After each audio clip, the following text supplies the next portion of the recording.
Hello, Da Vinci. Welcome back. This is your computing lesson for today. It's Wednesday, 25th of February, 2021. Today, in this term, we're going to be looking at animation. Now, talk to you, Teddy. What's animation? What is animation? Have you got any ideas? Have you heard of that word before? Well, if you're really stuck and you're not sure, here's a bit of a clue. It's something to do with these characters here. And now I'm hoping at home or at school, you're looking at these and going, oh, I know them. I've seen them before. And that's good because that means you have seen some animation before. Now, animation covers lots of different types of creative movement. Now, lots of children's TV shows and movies use animation to tell a story. You can see some examples below. Have a look at how you think they all look slightly different. Do some look more real than others? So I put a collection of different animations on the screen there. You might recognize some work. The Lion King, Toy Story, Batman. I've even got Frozen down there. Do some look more real than others? If you're answering yes with that, you might have said, yeah, something like Frozen, looks more real maybe than the Lion King, because this version of the Lion King is all animated characters, whereas this one looks like a real person. Elsa looks like a lady. Now, that's different types of art. You can see that not everyone looks like Batman. It's not looking like you're flat, okay, as a picture rather than being a person. But you can see with Elsa, you can see, and with Woody, you can see them. They look like they're moving, they're coming out of the screen. It's a little bit different.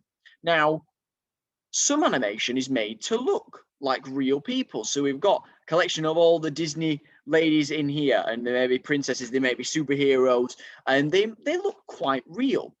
But then you've got a different type of animation where they don't look quite as real. Now, this one especially, and maybe with Gru a little bit, you've got Boss Baby. Now, it's a baby with a enormous head that's walking around in a suit and he's talking. Now, he looks a little bit like a real person, but nowhere near as much as some of these characters over here. And especially things like Lego Batman and Cars, they don't look real, because although Lego is real, it changes the whole world to be Lego, and it doesn't look like real life. Same with Smurfs. Smurfs, you don't see Smurfs in real life. They don't look, they're made to be fun and pretend. Now, in today's animation, most animation today is made using a special computer, and an artist will use a special pen and they'll move parts of the character's face and animate them. So you can see here, this is Maui from Moana. He's animating, you see he's drawing a line from his eyebrow up towards his head. And what he's doing is he's animating his eyebrow to be doing this movement. And he's telling the computer that you need to move Maui's eye up like this. Okay? And because it's not a real actor, it's made, it's an animation, it's computer generated. You can't tell the actor to move your eyebrow up like this, so they have to do it themselves. However, we're going to be looking at a different type of animation, one that we can hopefully make ourselves. Now, before the fancy computers, they used to do animations by doing drawings. They used to do one drawing, then put another drawing on top and trace around it and move it slightly. And then another drawing on top and trace around it and do it differently. And then another drawing. And then when you flicked through, it looked like the character was dancing. And they'd only do tiny, tiny little movements. But every time you put them together, it made it look like it was moving. Now, this is when the famous type of animation came around called stop motion animation. My turn, your turn. Stop motion animation. Now, it's called stop motion animation because this person's not really walking. What they've got here is they've got a tiny little stick, and they're holding the stick, and they're going to take a picture of the person standing still, and then they'll move his legs slightly and they'll take another picture, and they'll move his legs slightly more and they'll take another picture, and they'll move his legs slightly even more and take a picture. And they'll keep doing that. And so it makes it look like when you put all the pictures together, it looks like his legs are walking, even though we know that this is not a real thing. but our brain gets tricked into thinking that this is a real thing moving. Now, Wallace and Gromit, you might have seen these before, are one of the most famous for doing stop motion.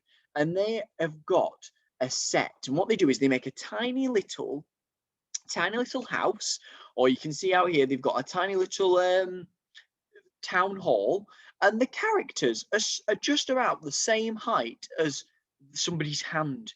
And what they're going to do is they're made of a special type of plasticine, which is like a little bit like Play-Doh, but hard. And they move the characters very, very slightly, and they take pictures, and then they put all those pictures together. Now, in order for them to move them, what they have to do is to make it look like they're moving, they move them very, very slightly each time. And they take a picture, and then they move them again, and they take a picture, and then they repeat this until they've got hundreds and thousands of pictures. Now, here's a man that's working on the Wallace and Gromit show of the Loaf and Death, I think it's called. And this is Wallace sitting on the bench with the Bakelite girl. And in order for him to make it look like he's having a conversation, he needs his mouth to move up and down. Now, they can't actually get Wallace to move his mouth up and down because it's a pretend little character. It's like a toy. So what they do is they've taken his head off, they've used a special little tool, and they've moved his mouth very slightly and then put his head back in exactly in the same place and taken another picture. And then when they put them over and over the top of each other, pictures back to back to back, it makes it look like the character's mouth is moving. Now, the way that they've done this is they've actually had to reshape his face. Sometimes they've got lots of different heads for characters, and they'll take one head out, put another head in, and then take a picture, take one head out, put another head in, and take a picture. If you've ever seen The Nightmare Before Christmas, Jack Skellington, the tall skeleton with the white head with a really big smile, they had thousands of his heads that they took out. They put another one in and took a picture, and they took out and put another one in and took a picture. And every so slightly, every face would have a slightly different smile, so that when they put them all together, it looked like he was smiling in one picture, in one video. Now, here's one that might make it a bit easier to understand. So you can see the fish is slightly aiming down. Then the fish has been moved to be aiming a little bit more into the middle. Then it's completely in the middle. Now it's facing a little bit more up. Now it's facing up. And you can see it's very, very slightly been moved each time to be a different picture of how it moves. But when you put those pictures all together and you tell the computer you need to make it into a video now, the computer puts all those pictures in one go, and it tricks your mind into thinking that all those pictures have a moving, animated fish. And you can see there, that fish isn't really moving.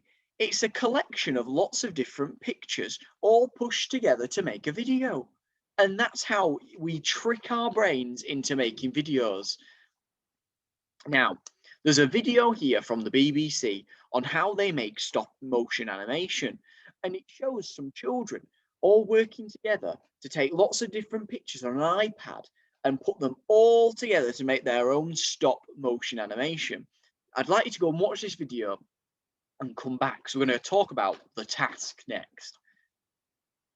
So you've watched that video and you would have seen the stop motion that the lady talked about with the peg and the tissue paper. So I want you to go around your house or your school, and I want you to find 3 objects, and you're going to use them as either characters or props. So just like how the lady used a peg and some tissue paper, and the peg was a dog and the tissue paper was some food. And every time the dog got towards the tissue paper, he went nom nom nom, and some tissue paper disappeared. Nom nom nom, and some tissue paper disappeared. Nom nom nom, and the tissue paper was all gone. And then he went and burped. So that was lots of different pictures all pushed together to make a video. Now, I want you to try and think if you can find some objects and then make your own story. So just like the peg was a dog and it was eating the tissue paper, I'd like you to try and come up with your own story. And I'd like you to record yourself showing the objects and explaining, oh, this pen is going to be a person. And this coaster is going to be, I don't know, maybe it could be a car for the person to sit in, or it could be a skateboard, something like that. And you're going to need to come up with these ideas. Now, try and keep it simple. It's very, very difficult to say something like, I'm going to have a water bottle. My water bottle is going to be a rocket and it's going to fly to the moon. And that's good. That sounds like a great idea. But you don't want, my rocket's going to fly to the moon. It's going to fly around 3 different planets and then it's going to land on a planet. Someone's going to come out the water bottle. They're going to go around on a Mars rover. Then they're going to come back in the water bottle. And it's going to be very, very difficult to do that. So you want to try and keep those ideas nice and simple. It might be something like, I've given you an idea here. Making your way to school. You could have a pencil as being your person.